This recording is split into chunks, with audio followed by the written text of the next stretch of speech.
हूं श्वेता झा और आप देख रहे हैं आज तक। बड़ी खबर इस वक्त की आपको बता दें, देश में कोरोना को लेकर कोहराम मचा हुआ है। दूसरी लहर के बाद प्रधानमंत्री मोदी ने कोरोना को लेकर अपना पहला राष्ट्र के नाम संबोधन किया, जिसमें एक बार फिर कोरोना को हराने की हुंकार भरी। वहीं लॉकडाउन को आखिरी विकल्प बताया।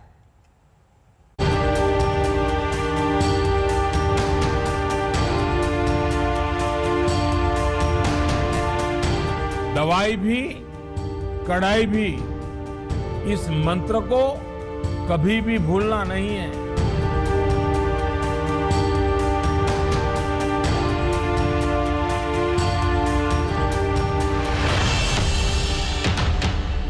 आज की स्थिति में हमें देश को लॉकडाउन से बचाना है।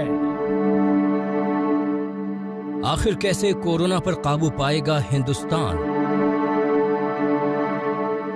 ऑक्सीजन की किल्लत का क्या होगा?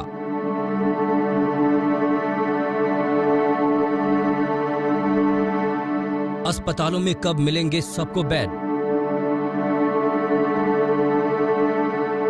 क्या देश में फिर लगेगा लॉकडाउन? कोरोना की दूसरी लहर में बिगड़ते हालातों के बीच ये सवाल लगातार देश की जनता के दिमाग में घूम रहे हैं।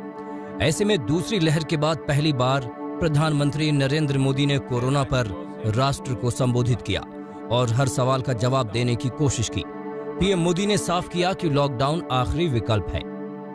आज की स्थिति में हमें देश को लॉकडाउन से बचाना है। मैं राज्यों से भी अनुरोध करूंगा कि वो लॉकडाउन को अंतिम विकल्प के रूप में ही इस्तेमाल करें।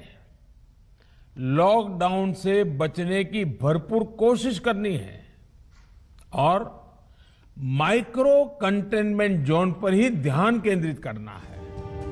पीएम मोदी ने अपने संबोधन में ऑक्सीजन और वैक्सीन की कमी पर भी चुप्पी तोड़ी। मोदी ने साफ किया कि ऑक्सीजन की कमी पर काम किया जा रहा है, वहीं दूसरी ओर वैक्सीन पर भी जोर दिया जा रहा है।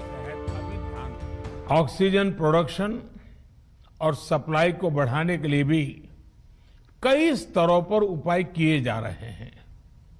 राज्यों में नए ऑक्सीजन प्लांट्स हो, 1 लाख नए सिलेंडर पहुंचाने हो, औद्योगिक इकाइयों में इस्तेमाल हो रही ऑक्सीजन का मेडिकल इस्तेमाल हो, ऑक्सीजन रेल हो, हर प्रयास किया जा रहा है।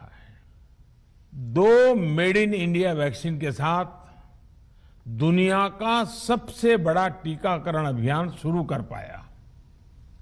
टीकाकरण के पहले चरण से ही गति के साथ ही इस बात पर जोर दिया गया कि ज्यादा से ज्यादा क्षेत्रों तक, जरूरतमंद लोगों तक वैक्सीन पहुंचे। पीएम मोदी के संबोधन पर सियासत भी तेज हो गई। विपक्ष ने कोरोना पर सरकार की तैयारियों पर घेरने की कोशिश की। तकलीफ की बात है, राज्यों से भी वो टीवी के जरिए बातचीत कर रहे हैं, मुख्यमंत्रियों से भी टीवी के जरिए बातचीत कर रहे हैं। उन्होंने ये नहीं बताया वैक्सीन कब अवेलेबल होगी, जो आज मार्केट में नहीं है। ऑक्सीजन और दवाइयां मार्केट में कब तक आएंगी? हॉस्पिटल्स के अंदर बेड कब तक बढ़ेंगे? सरकार की क्या तैयारी है? 1 वर्षों में सरकार ने क्या कार्य किए? पीएम केयर फंड में जो राशि आई उसको लेकर क्या सरकार ने काम किया? कहां कहां कोविड हॉस्पिटल बने? क्यों ऑक्सीजन की कमी है? अस्पतालों में बेड नहीं मिल रहे हैं? इन सब चीजों को लेकर प्रधानमंत्री जी ने अपने सरकार की कोई जिम्मेवारी, जवाबदेही नहीं बताई।